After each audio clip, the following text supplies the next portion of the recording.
All right, welcome back, everybody, to another edition of Live from Redhook here at the Function House. I'm Mike Gentile, along here with Anthony Vitale, and we want to welcome you guys back, and we also want to welcome our very special guest DJ tonight, Harber. What's up? What's up, man? Welcome to Brooklyn. Thanks. Happy to be here. Welcome to the Function House, my man. Thank you. So what's going on, man? Not much. So you born in New York? I was, yeah. Yep. 21 years ago.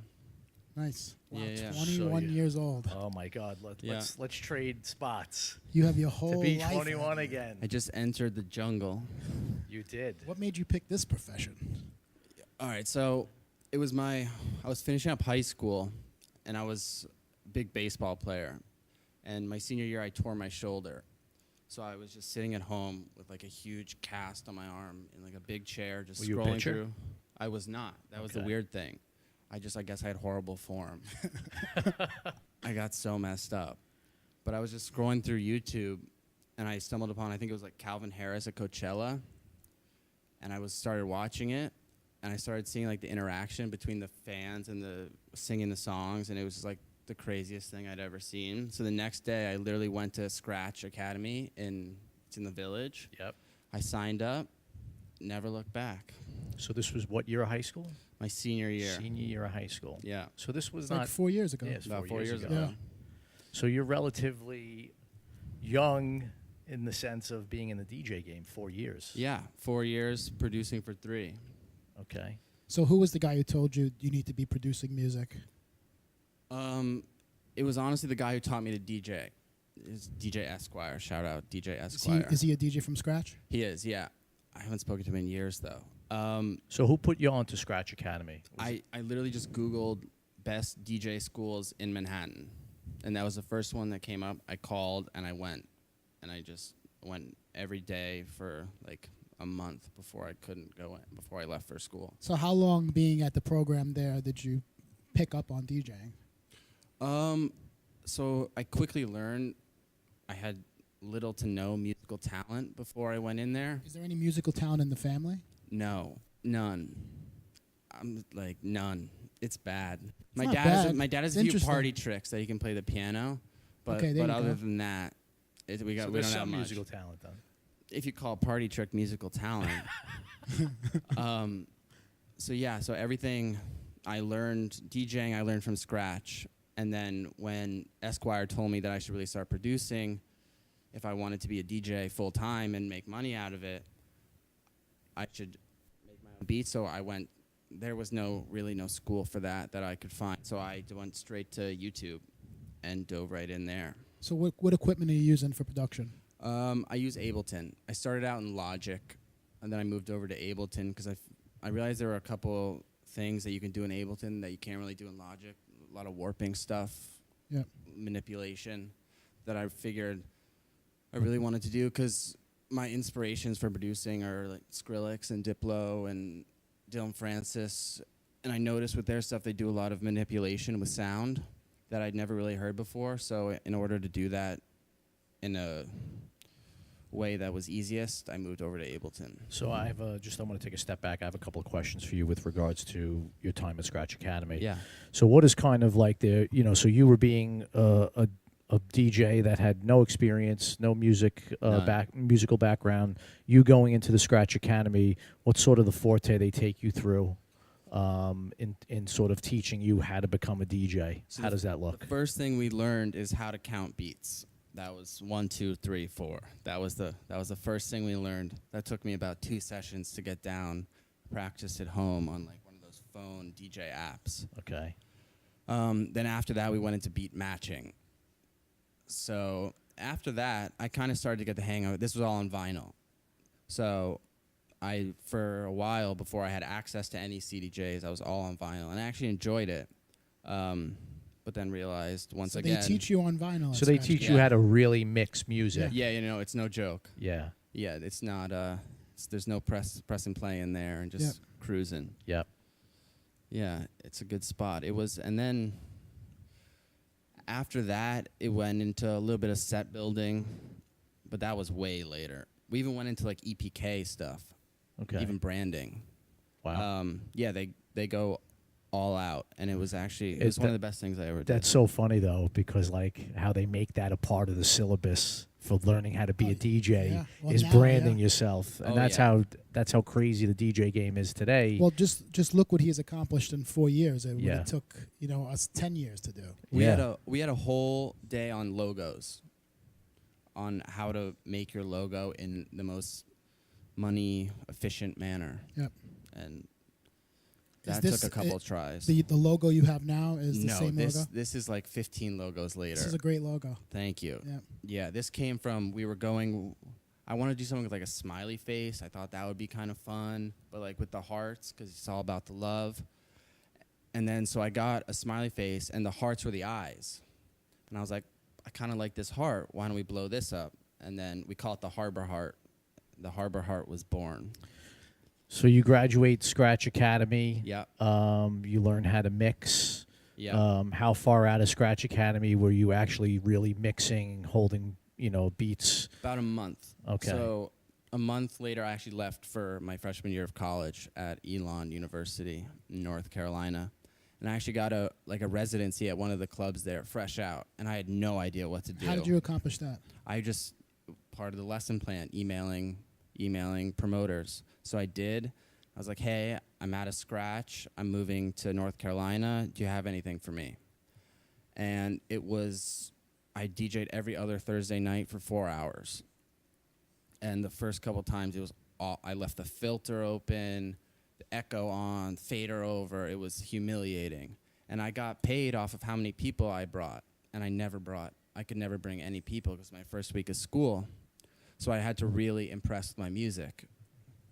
Because he's like, listen, if you don't start bringing people and you can't throw a set together, then we can't do this. So I literally sat in my dorm room.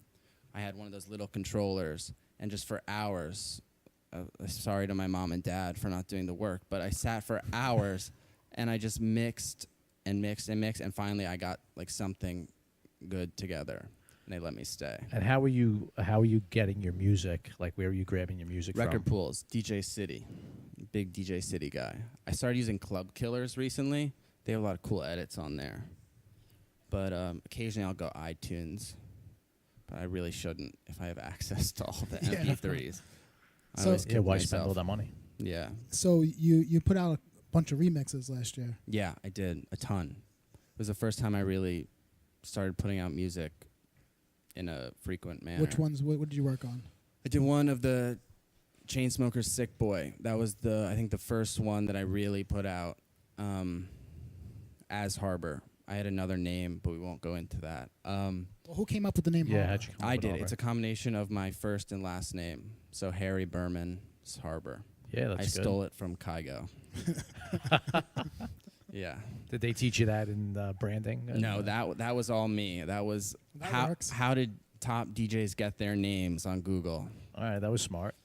I try. So the remixes you put out. Yeah, Sick Boy, Chainsmokers. That was actually I had been putting out a lot of like commercial EDM that I was like, oh, this is cool, but I realized at the same time that it's not really gonna do anything putting out music that everyone else is putting out. So the Sick Boy remix was the first one that I put out that I really tried to make like my own and put my own sound to it. And that was it was the first time my song this was strictly on SoundCloud, ever got shared by a DJ, and the Chainsmokers shared it, which was really cool for me. Yeah, that's a good look. Yeah, it was nice, and it went up like so many streams in Yeah, like so 2 it did- hours. it did It's good crazy numbers. what one click can do. Yeah. Yeah. And then after that, I did a couple for Lost Kings, same label. Those were fun. And then I did one for Noted, the I Wanna Know song with B Miller, which is blown up. I think it just reached 100 million. Wow.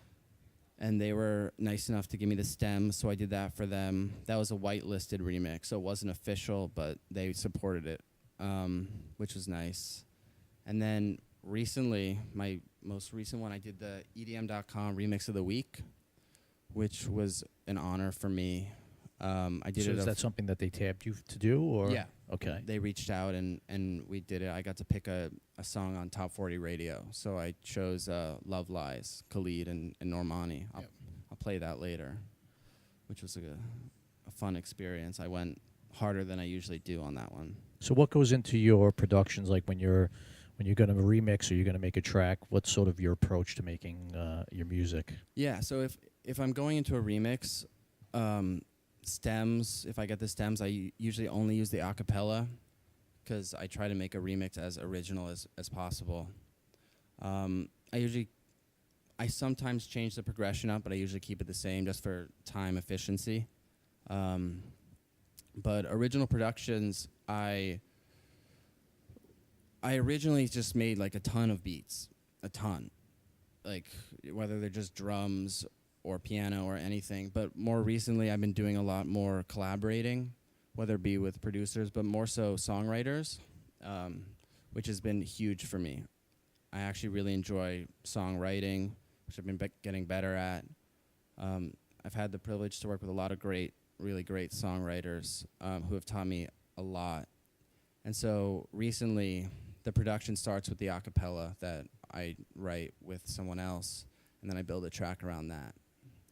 So that's what goes into that. So you don't have to write to existing beat? I don't have to. I sometimes do if I have this, like, if I have a beat that I'm like, I need a top line for this. Yeah. Like, this can be next level if there's vocals on this. But usually it's just me and someone else sitting at a piano, just jamming out. It's like a therapy session. Talk about your feelings. Eventually something comes out useful. So you want to talk about the first single that you're releasing? Yeah, so I just signed a deal with Pyramid Music last month. Congratulations. Thank you. And we have our first single coming out this Friday, August 24th. It's called Me and My Friends with Angel Taylor, who's an extremely talented vocalist. She did stuff with Artie, Tritonal, which have been doing really well. Okay. And we're lucky enough to work with her. I actually wrote it with this girl, Sizzy Rocket, who's a really talented songwriter. But Angel is singing on the final track, and she's great. She sounds amazing. I'm gonna play it first. It's an important song for me. One, because it's my first release with the label, and two, it's a song that I'm really trying to go into my own sound.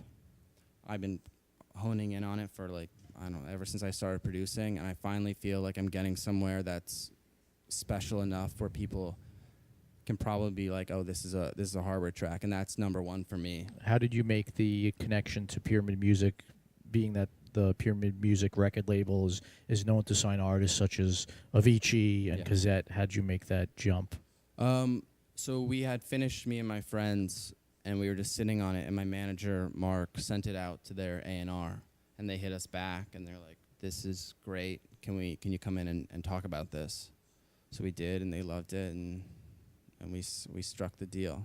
So are you managed by anybody, or do you have an agency? I'm managed by Mark Mancino. He's the man. He's over there in the back. He runs the 450 Group, which is a management PR company, and then the Nocturnal Times, which is one of the top dance blogs, which is great. Really talented guy. That's awesome. Yeah. So as far as upcoming gigs, what do you have lined up? I'm playing the Delancey on Thursday, and I'll be playing I think I'm playing 11 to 1, so I'll be playing right as the song comes out. So you guys should come through. We'll make it a release party. Yeah. Wow, that sounds good. And then you also want to elaborate on the custom headphones by V-Moda? Yeah. Kira at V-Moda, shout out Kira, sent me some amazing V-Moda headphones with my logo on them that I'll be rocking tonight. Yeah. They're dope. Look it up. We need a set too. Yeah. Yeah. Yeah, we like Fuck V-Moda. yeah. So did you put a little set together for us? I did. I tried to incorporate as many songs as I could that will fit the sound that I'm going for, which is along the Moombahton lines. I tried to put my own spin on Moombahton, but I have a ton of Moombahton going in this set. I'm really excited about. All right, awesome. That's man. great. So, Yeah. before we close it out, so for everybody that's tuning in, obviously the month of August is our new up-and-comer DJs. So this is the week 3 of our full-week series for August. So, you're a featured artist on the Function House for August as a new up-and-coming young artist, and obviously you. 21 years old. Yeah, He's it's very great. new in the game. Very new. So we're excited to have you a part of the Function House and for you to debut Happy to be here. for our series.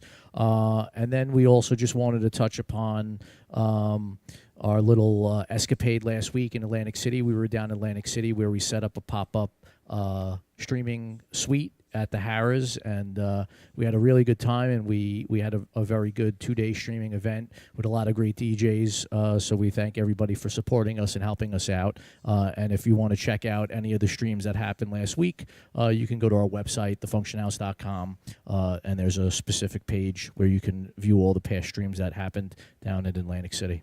Yep. All right, that's it. We're going to take a minute break, and we'll get Harber up on the set. Peace.